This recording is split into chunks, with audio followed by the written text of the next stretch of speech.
Hello everyone, well this is Pooja and I heartily welcome you all to my YouTube channel The Wings of Brain। So आज की इस video में हम बात करने वाले हैं क्लास 11 का chapter number 2 election and representation.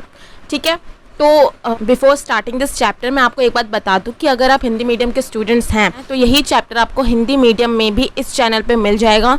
So you can go and check the playlist, वहाँ पे आपके लिए प्लेलिस्ट रखी है जहाँ पे आप क्लास 11 की पॉलिटिकल साइंस को हिंदी में भी पढ़ सकते हो। तो इससे पहले वाला जो फर्स्ट चैप्टर है, अगर आपने उसे नहीं देखा है तो मैं आपको उसका लिंक डिस्क्रिप्शन बॉक्स में दे दूँगी, तो मेक श्योर आप अपना फर्स्ट चैप्टर भी कंप्लीट कर लो। ऑल राइट, तो अब हम बात करेंगे chapter number 2 election and representation. तो पहले हम थोड़ा सा इसका ओवरव्यू ले लेते हैं कि इस चैप्टर में हम एटलीस्ट पढ़ने क्या वाले हैं। देखो, इस चैप्टर में हम पढ़ेंगे कि इंडिया में किस तरह से इलेक्शन होते हैं। ठीक है, इंडिया में हमने कौन सा सिस्टम अपना रखा है, इंडिया में जो राज्यसभा है, प्रेसिडेंट है, इन सब के इलेक्शन आखिरकार होते कैसे हैं, और जो हमारा इलेक्शन कमीशन है वो किस तरह से रिस्पॉन्सिबल है इलेक्शन करवाने के लिए। तो ये कुछ बेसिक से क्वेश्चंस हैं जिसका आंसर हम इस लेक्चर में ढूंढेंगे। ठीक है, देखो क्या होता है हमारे देश में, हम सब अगर हम 18 हैं या 18+ है तो हम सब एलिजिबल हैं वोट देने के लिए। हम लोग वोट देने जाते हैं और अपने जो रिप्रेजेंटेटिव्स हैं उनको चुनते हैं, एंड देन जो रिप्रेजेंटेटिव्स होते हैं वो जाते हैं संसद में और वो हमारे लिए कानून बनाते हैं। ठीक है, यही होता है इलेक्शन का सिस्टम। तो इसकी देखो, तुम्हारे चैप्टर की स्टार्टिंग ही 2 मेन क्वेश्चन से होती है। अब वो क्या है, can we have democracy without holding elections. अब इसको थोड़ा सा ध्यान से समझना कि क्या बिना इलेक्शन करवाए डेमोक्रेसी रह सकती है।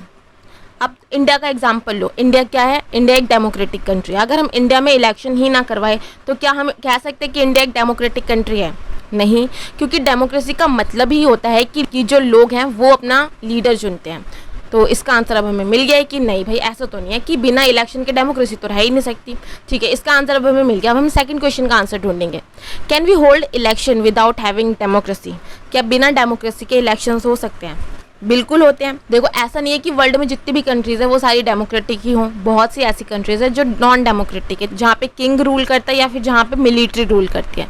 कई देश ऐसे हैं जो कि डेमोक्रेटिक नहीं है, फिर भी वहाँ पे इलेक्शंस होते हैं। वहाँ पे बेसिकली जो लीडर्स होते हैं वो क्या करते हैं, वो इस तरह से इलेक्शन करवाते हैं, इलेक्शन तो हो, उनका जो रूल है उनको कोई खतरा भी ना पहुँचे। मतलब एक तरह से ना, मान लो कि जनता को विश्वास दिलाने वाली बात हो कि देखो हम तो इलेक्शन करवा रहे हैं और हम लोग एक चुनी हुई सरकार है, वही बात हो जाती है। तो इन दोनों ही क्वेश्चन के तुम्हें आंसर मिल गए होंगे कि डेमोक्रेटिक जो कंट्रीज़ है वहाँ पे बिना इलेक्शन के तो भाई डेमोक्रेसी नहीं रह सकती। तो यस, विदाउट डेमोक्रेसी भी इलेक्शंस हो सकते हैं।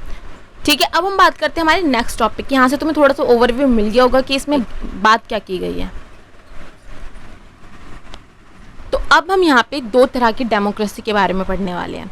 हमें पता है इंडिया एक डेमोक्रेटिक कंट्री है, लेकिन अब हम यहाँ पे पढ़ने वाले हैं कि 2 तरह की डेमोक्रेसी आखिरकार होती कैसी है। देखो, डायरेक्ट डेमोक्रेसी में क्या होता है, a direct democracy is one where the citizen directly participate in day to day decision making and in running of the government. अब तुमने ना कई बार देखा होगा लोकल गवर्नमेंट, अब तुम पंचायत तो तुमने सुना ही होगा, कई गाँव में ना पंचायतें होती है। वहाँ पर क्या होता है, अगर कोई भी डिसीजन लेना हो, जो वहाँ की जो पंचायत होती है वो बाकी के जितने भी लोग हैं जो उस गांव में रह रहे हैं उन सबको बुलाती है और उन सबके साथ मिलके फैसला करती है।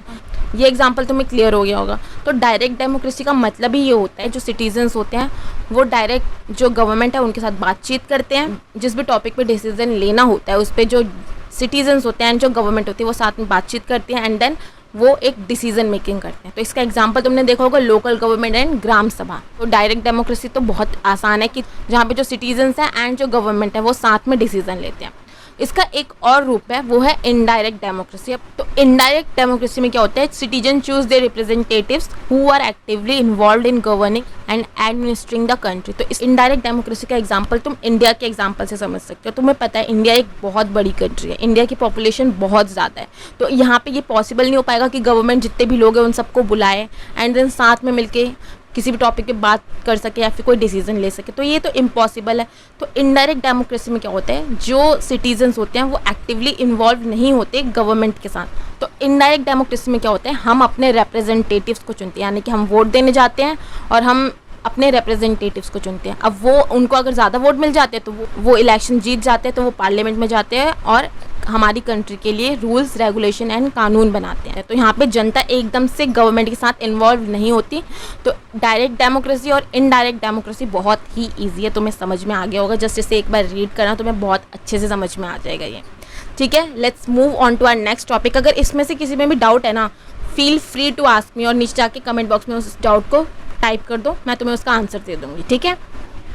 Election system in India. अब तक हमने बात करी थी कि इलेक्शंस कैसे होते हैं, इनडायरेक्ट डेमोक्रेसी क्या होती है, डायरेक्ट डेमोक्रेसी क्या होती है एंड ऑल। हमने इन सब टॉपिक पे बात कर ली। अब तुम्हें ना थोड़ा थोड़ा समझ में आ रहा होगा कि अब हम इंडिया के इलेक्शन सिस्टम की तरफ बढ़ रहे हैं, कि इंडिया में आखिरकार इलेक्शंस कैसे होते हैं। एक ना बहुत ही इंटरेस्टिंग टॉपिक है। देखो, इंडिया में तो तुम्हें भी पता है, अगर तुम 18 के हो या 18+ हो तो क्या करते हो, तुम वोट देने जाते हो, और जिस भी कैंडिडेट को ज़्यादा वोट मिलते हैं वो इलेक्शन जीत जाते हैं। तो इंडिया में वही होता है, people go to vote and the candidate has more vote than all candidates is declared elected, ठीक है। No need to secure the majority of votes। अब इसका क्या मतलब है, देखो तुम्हें ना इसे मैं इस एग्जाम्पल के थ्रू समझाती हूँ।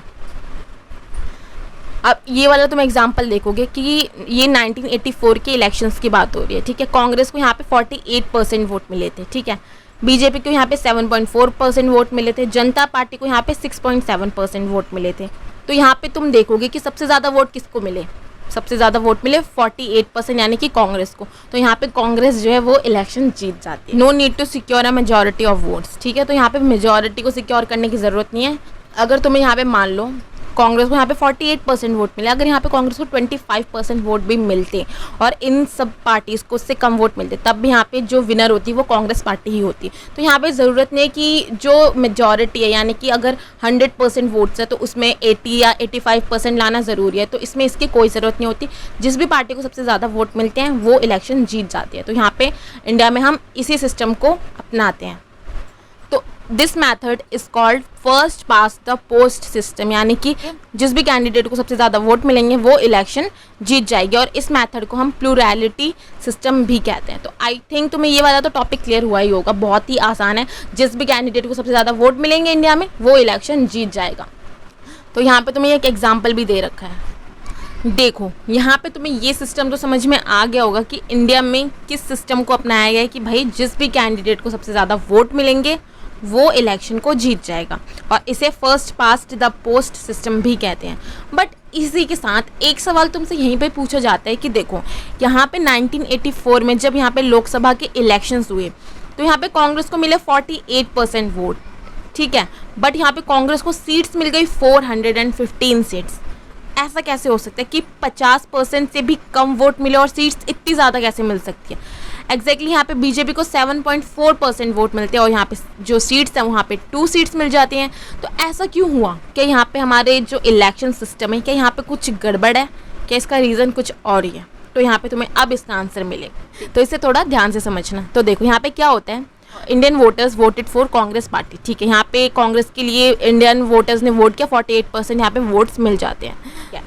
यहाँ पे कांग्रेस को मिल गया 48% वोट्स। तो लेकिन यहाँ पे सीट्स क्यों इतनी ज़्यादा मिल गई? तो यहाँ पे देखो क्या होता है, this happen because in our country we follow a special method of election. हम यहाँ पे एक स्पेशल मेथड को फॉलो करते हैं। अब वो क्या हो सकते हैं कि the entire country is divided into 543 constituencies. अब इसका क्या मतलब है, देखो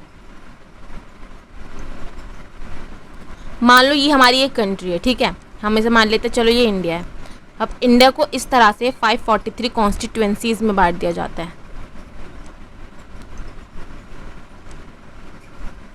तो यहाँ पे एग्जाम्पल तुम देख सकते हो कि मान लो ये हमारी पूरी कंट्री है इंडिया।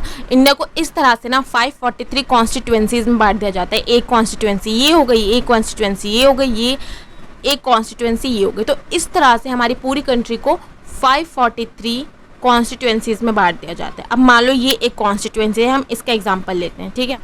तो देखो मान लो हमने इस कॉन्स्टिट्यूएंसी की बात करी। यहाँ इस कॉन्स्टिट्यूएंसी से इलेक्शन में कौन से कैंडिडेट्स खड़े हैं? कांग्रेस के कैंडिडेट खड़े हैं, बीजेपी के कैंडिडेट्स खड़े हैं, जनता दल पार्टी के कैंडिडेट्स खड़े हैं, लोक दल एंड जो भी एग्जीक्यूटिव पार्टीज हैं उनके कैंडिडेट्स खड़े हैं। अब इस कॉन्स्टिट्यूएंसी में क्या होगा, इस कॉन्स्टिट्यूएंसी में वोट में कांग्रेस को कितने मिले, 48% वोट मिले। तो यहाँ पे ज़्यादा वोट पाकर जो कांग्रेस है वो इलेक्शन जीत गई, ठीक है। यहाँ पे विनर कौन हो गया? यहाँ पे विनर हो गई कांग्रेस। चलो अब हम इस वाली कॉन्स्टिट्यूएंसी का एग्जांपल ले लेते हैं। इस कॉन्स्टिट्यूएंसी से भी इलेक्शन में कौन कौन, कांग्रेस, बीजेपी, जनता दल, लोक दल, ये सारी पार्टीज जो हैं ये खड़ी हो जाती है। तो यहाँ पे मान लो कांग्रेस को मिल जाते हैं, फॉर एग्जांपल हम चलो मान लेते हैं यहाँ पे कांग्रेस को मिल गए, तो 38% वोट मिल गए कांग्रेस को, और ये जितने भी पार्टीज़ हैं इन सबको कांग्रेस से भी कम वोट मिले, तो यहाँ पे अगेन कांग्रेस जीत जाती है। इन सारी कॉन्स्टिट्यूंसी में एग्जैक्टली सेम होता है कि जो कांग्रेस पार्टी होती है ना, इन सारी कॉन्स्टिट्यूंसी में जो कांग्रेस के कैंडिडेट्स होते हैं उनको ज़्यादा वोट मिलने के कारण वो इलेक्शन जीत जाते हैं, जिसका रीज़न होता है कि कांग्रेस को सबसे ज़्यादा सीट मिलती है। भले ही यहाँ पे कांग्रेस को वोट्स कम मिले हो, 48% वोट मिले हो, 38% मिले हो, या फिर इन कॉन्स्टिट्यूंसी में इससे भी कम वोट मिले हो, लेकिन फिर भी यहाँ पे कांग्रेस को इन सभी कॉन्स्टिट्यूंसी में इन बाकी पार्टीज़ के मुकाबले ज़्यादा वोट्स मिले, ठीक है। तो इसीलिए एग्जैक्टली सेम सिचुएशन होती है कि कम वोट पाकर भी जो कांग्रेस पार्टी है ना, इसको यहाँ पे 415 सीट्स मिलती हैं।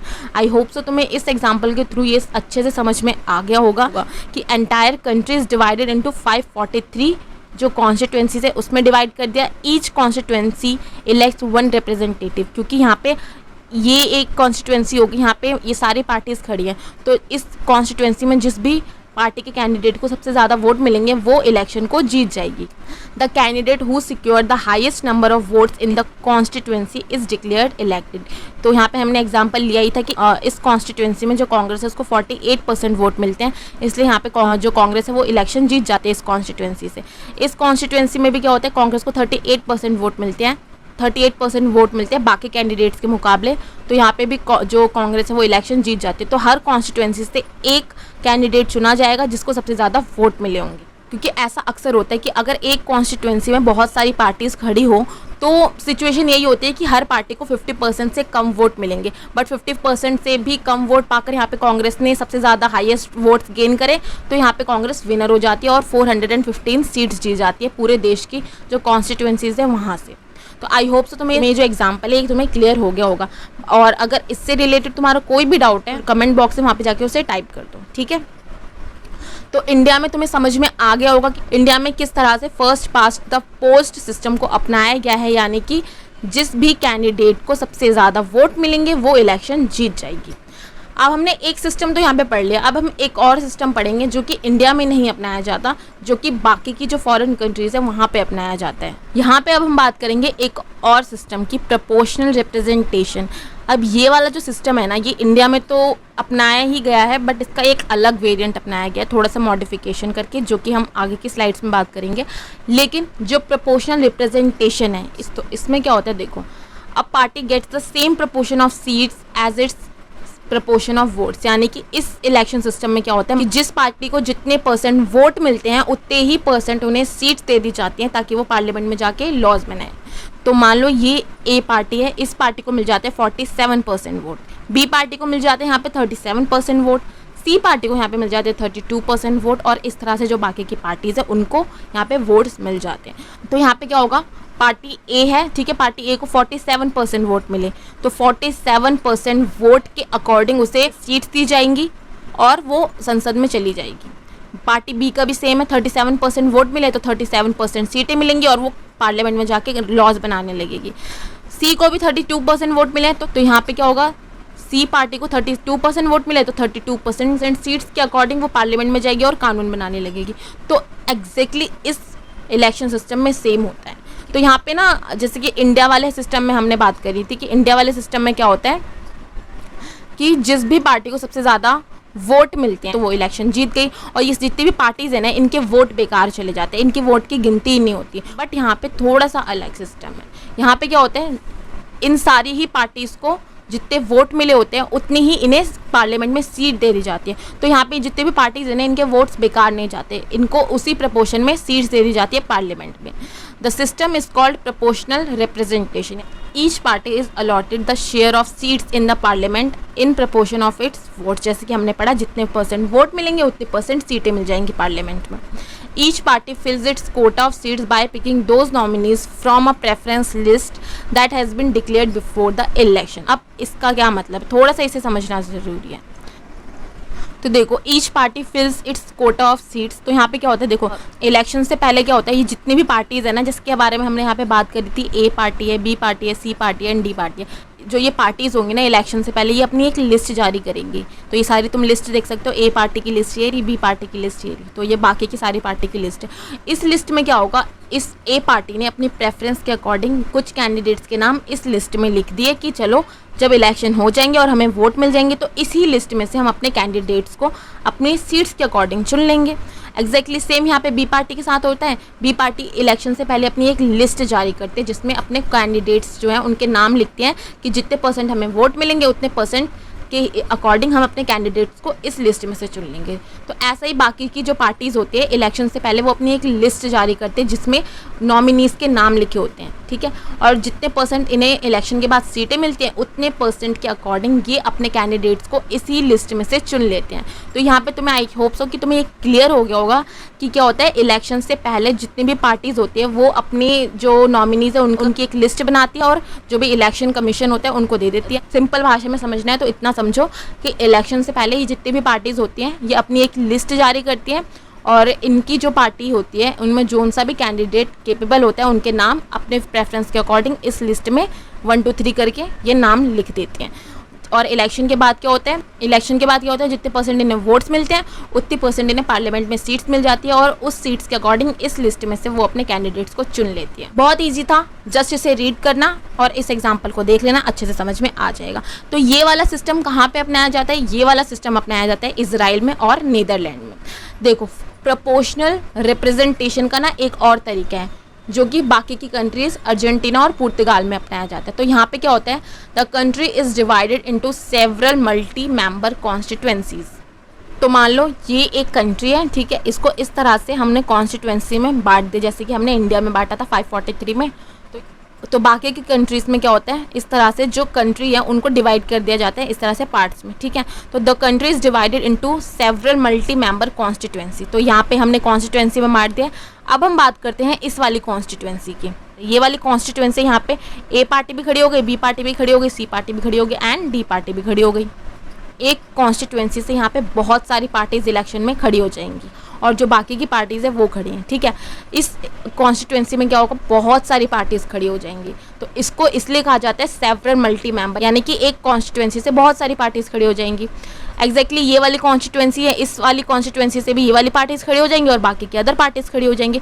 तो इस तरह से ये सेम पार्टीज़ ना अलग अलग कॉन्स्टिट्यूएंसीज में खड़ी हो जाएंगी और इन्हें जितने परसेंट वोट मिलेंगे उतने परसेंट इन्हें पार्लियामेंट में सीटें दे दी जाएंगी। तो ये ज़्यादा कुछ नहीं है, बहुत ईजी है। सेम इसी वाले प्रोपोर्शनल रिप्रेजेंटेशन के अकॉर्डिंग है, जितने परसेंट वोट उतनी परसेंट पार्लियामेंट में सीट्स। और यहाँ पे भी सेम होता है कि एक लिस्ट जारी करी जाती है इलेक्शन से पहले, ठीक है।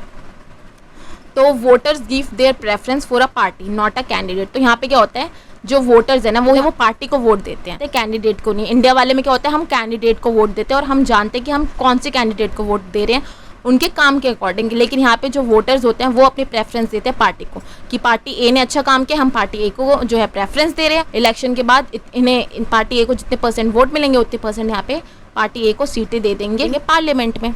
तो यहाँ पे तुम्हें ये वाला क्लियर हो गया होगा कि जो दूसरा मेथड है वो अर्जेंटीना और पुर्तगाल में अपनाया जाता है। बहुत ही ईजी है, जस्ट इसे रीड करना और इस एग्जाम्पल के थ्रू अच्छे से समझ जाओगे। इंडिया में भी ना हमने इसको अडॉप्ट करा है, बट इंडिया में हमने इसका थर्ड और थोड़ा सा कॉम्प्लेक्स वेरिएंट यूज़ किया है, जो कि हम इंडिया के इनडायरेक्ट इलेक्शंस में यूज़ करते हैं। President, vice president and Rajya Sabha जैसे इलेक्शंस में हम जो प्रोपोर्शनल रिप्रेजेंटेशन है उसको प्रैक्टिस करते हैं। तो इसको हम एक प्रैक्टिकली एग्जाम्पल के थ्रू समझेंगे।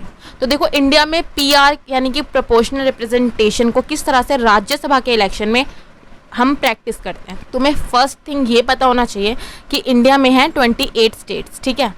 हर एक स्टेट को उसकी पॉपुलेशन के अकॉर्डिंग राज्यसभा में कुछ सीटें दी गई हैं। फॉर एग्जांपल यूपी की अगर हम बात करते हैं तो यूपी की पॉपुलेशन सबसे ज़्यादा है, तो यूपी की पॉपुलेशन को देखते हुए यूपी को जो है सबसे ज़्यादा सीटें दी गई हैं राज्यसभा में, ठीक है।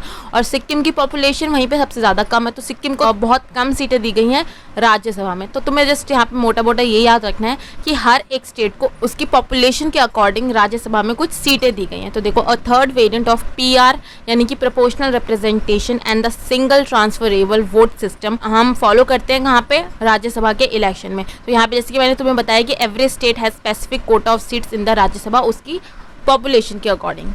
अब देखो, राज्यसभा में जब भी इलेक्शन होते हैं ना, तो वो हर 2 साल में होते हैं। वो एक पूरा टॉपिक है जो कि हम आगे के चैप्टर्स में पढ़ेंगे।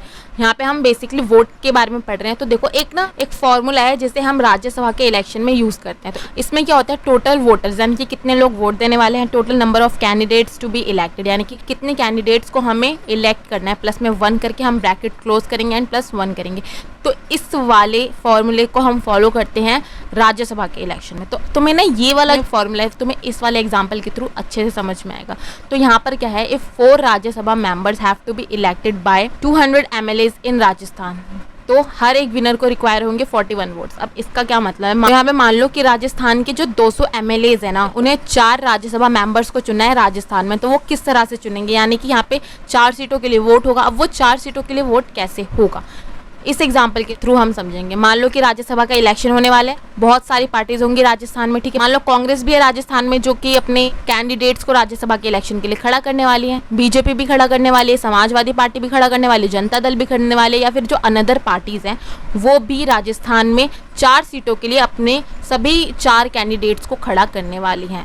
सिंपली हम कह सकते हैं कि जो ये सारी पार्टीज है ना, अपने 4 कैंडिडेट्स को राज्यसभा के इलेक्शन के लिए खड़ा करने वाली है। तो यहाँ पर क्या होगा, अब जो ये 200 MLAs है ना, वो इनको वोट करेंगे। अब एक बार वोट होगा, ठीक है। एक बार वोट कैसे होगा, इनको एक बैलेट पत्र दिया जाएगा। इसमें क्या होगा, जो जितनी भी पार्टीज है ना, चाहे कांग्रेस हो, बीजेपी हो, इन्होंने अपने जितने भी 4 कैंडिडेट्स को खड़ा कर रखा है, इन सभी के नाम होंगे इनकी पार्टी के साथ में।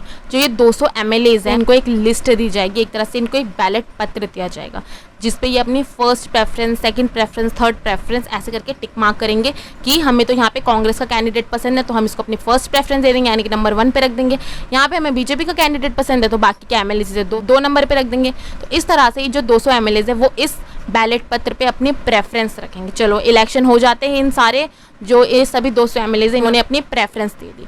अब जब काउंटिंग ऑफ वोट्स होंगे तब क्या होगा, ये जितने भी बैलेट पत्र है ना, इनको देखा जाएगा। इस पे अब देखेंगे हम प्रेफरेंस। अब मान लो ये 200 MLAs हैं, इनमें से जो मोस्टली MLAs है ना, इन्होंने कांग्रेस का जो एक कैंडिडेट है उसको अपनी फर्स्ट प्रेफरेंस दे दी। तो यहाँ पर क्या होगा कि जो कांग्रेस का जो कैंडिडेट है ना, इसको मोस्टली जो मेंबर्स हैं, MLAs हैं, इन्होंने अपनी फर्स्ट प्रेफरेंस दे दी। एक तरह से इसको मिल गई मेजॉरिटी, इसको मिल गई यहाँ पे 41% वोट्स। तो यहाँ पे इसको 41% वोट मिल गए। तो इसी के साथ जो ये एक कैंडिडेट है, ये सिलेक्ट हो जाएगा राज्यसभा की एक सीट के लिए। तो ठीक है, एक सीट का जो है वो यहाँ पे इलेक्शन कंप्लीट होता है, हमें एक सीट के लिए हमारा कैंडिडेट मिल चुका है। तो यहाँ पर अब हम देखेंगे जो ये F है ना, F को यहाँ पे सबसे कम वोट मिले हैं। जब वोटों की गिनती होगी तो यहाँ पे देखा जाएगा कि ये क्या हो रहा है, यहाँ पे F को तो सबसे ज़्यादा कम वोट मिले, तो जो F के वोट्स होंगे ना, वो इन सब में ट्रांसफ़र कर दिए जाएंगे, और जो F होगा वो हो जाएगा इलेक्शन से बाहर। अगेन इस लिस्ट को देखा जाएगा और इसमें देखा जाएगा कि जो ये 200 MLAs हैं, इन्होंने अपनी सेकंड प्रेफरेंस किससे दी है। अब मान लो जो बाकी के MLAs हैं, उन्होंने अपनी सेकंड प्रेफरेंस दे दी B को, और B ने यहाँ पे हिट कर दिया 41% वोट। तो यहाँ पे हमें राज्यसभा के लिए हमारा दूसरा कैंडिडेट भी मिल गया, जो कि था बीजेपी का। एंड देन अगेन अब हमें 2 कैंडिडेट का तो और देखना है। तो यहाँ पे क्या होगा, थर्ड प्रेफरेंस देखी जाएगी। मान लो यहाँ पे अब हम ले लेते हैं थर्ड प्रेफरेंस, मान लो मिल जाती है D को, ठीक है। थर्ड प्रेफरेंस में जो ये 200 MLAs है, इन्होंने टिक मार्क करा था कि भाई हमें तो D चाहिए, जो कि जनता दल का है। तो यहाँ पे मोस्टली कैंडिडेट्स ने अपनी मान लो प्रेफरेंस दे दी होगी जनता दल के कैंडिडेट को, और इसने एक तरह से हिट कर लिया होगा 41% वोट। तो यहाँ पे इसको मिल गए 41% वोट। अब इसको भी राज्यसभा का मेंबर है वो डिक्लेयर कर दिया गया। अब यहाँ पे क्या होता है, हमें 3 जो है हमारे कैंडिडेट्स मिल जाते हैं राज्यसभा की सीटों के लिए, भले ही डिफरेंट पार्टी से हो बट मिल तो गए।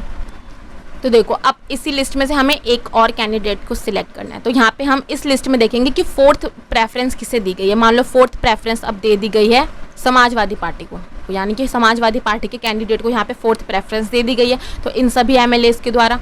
तो यहाँ पे क्या होगा, 41 के अकॉर्डिंग इसे ये जो है चुना जाएगा, और इसे भी राज्यसभा की एक सीट दे दी जाएगी।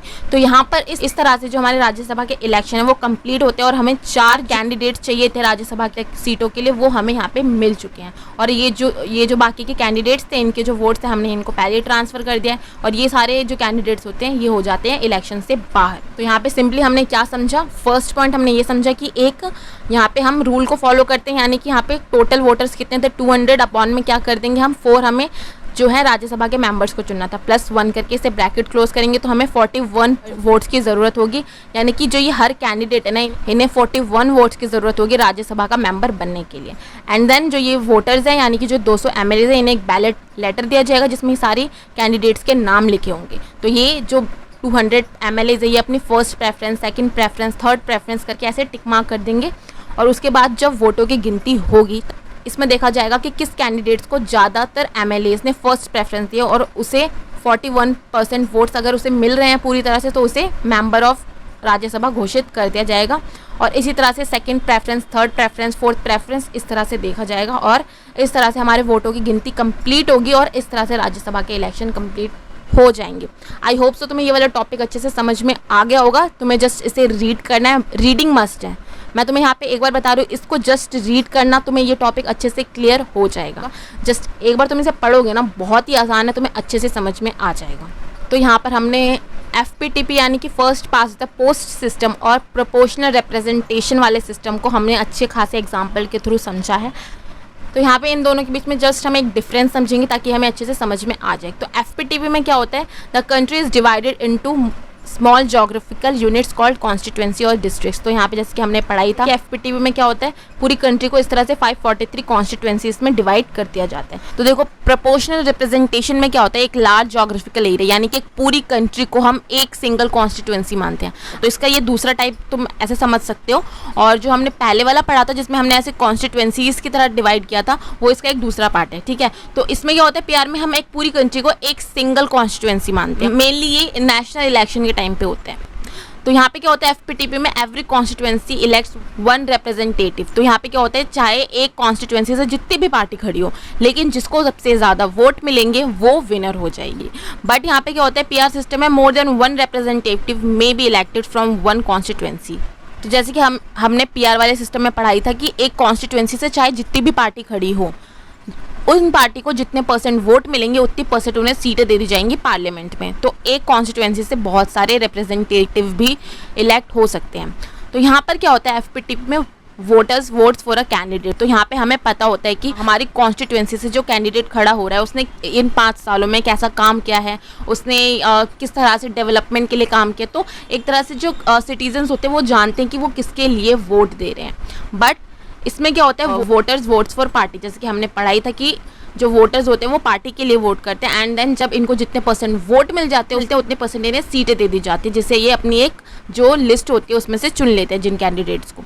अ पार्टी में get more seats than votes in the legislature. तो यहाँ पे जैसे कि हमने पढ़ाई था, चाहे इन्हें वोट्स कम ही मिले लेकिन इन्हें सीट्स ज़्यादा भी मिल सकती हैं और कम भी मिल सकती है। डिपेंड करता है किस कॉन्स्टिट्यूएंसी में इनके पार्टी के कैंडिडेट को कितने % वोट मिले। तो इसमें क्या होता है, एक पार्टी को जो वोट मिले उससे ज़्यादा सीट्स भी मिल सकती हैं एंड कम सीट्स भी मिल सकती हैं। वहीं पे प्रोपोर्शनल रिप्रेजेंटेशन में क्या होता है, every party gets seats in the legislature in proportion to the % of votes that it gets. तो यहाँ पे क्या होता है, चाहे जितनी भी पार्टी इलेक्शन में खड़ी हो उनको जितने % वोट मिलेंगे उसी प्रोपोर्शन में उन्हें पार्लियामेंट में सीटें दे दी जाएंगी। तो ये तो बहुत ही क्लियर और आसान सा है, अब भी हमने सब पढ़ा है। ठीक है, candidate who wins the election में नॉट गेट मेजॉरिटी। तो इसमें क्या होता है, जो पार्टी होती है उनको मेजॉरिटी की ज़रूरत नहीं मिलती, चाहे उन्हें 48% वोट मिले, चाहे उन्हें 35% वोट मिले। बट अगर उन्हें बाकी पार्टीज़ के मुकाबले ज़्यादा वोट मिले तो वो इलेक्शन जीत जाएगी। तो इन्हें जो मेजॉरिटी है वो सिक्योर करने की ज़रूरत नहीं होती। तो इसमें क्या होता है, PR में candidate who wins elections gets majority of vote. जैसे कि हमने प्रेसिडेंट वाले में पढ़ा था, एक तरह से एक क्राइटेरिया सेट कर दिया जाता है, अगर इतने % वोट मिल जाए तो वो पार्टी इलेक्शन जीत जाएगी। First pass the post system हम कहाँ पे प्रैक्टिस करते हैं, हम इसे UK में और इंडिया में जो है प्रैक्टिस करते हैं। और वहीं पे हम PR सिस्टम को कहाँ प्रैक्टिस करते हैं, हम इसे इजराइल और नीदरलैंड में। ये बहुत ही आसान था, इसे जस्ट रीड करना, जो भी हमने पहले एग्जाम्पल के थ्रू पढ़ा है वही सेम चीज़ें यहाँ पर है, तो बहुत आसान है। That's about in this today's video. और अगर आपको आज की वीडियो पसंद आई है तो इसे अपने सभी दोस्तों के साथ शेयर करना, चैनल को सब्सक्राइब करना एंड वीडियो को ज़रूर लाइक करना। ठीक है, और अगर कोई भी डाउट है आप उसे कमेंट बॉक्स में से टाइप कर सकते हो। And we will meet in our next video, जो कि इसका सेकंड पार्ट बहुत जल्द आने वाला है। तक के लिए stay tune with the Wings of Brain and we will meet in our next video. Thank you so much.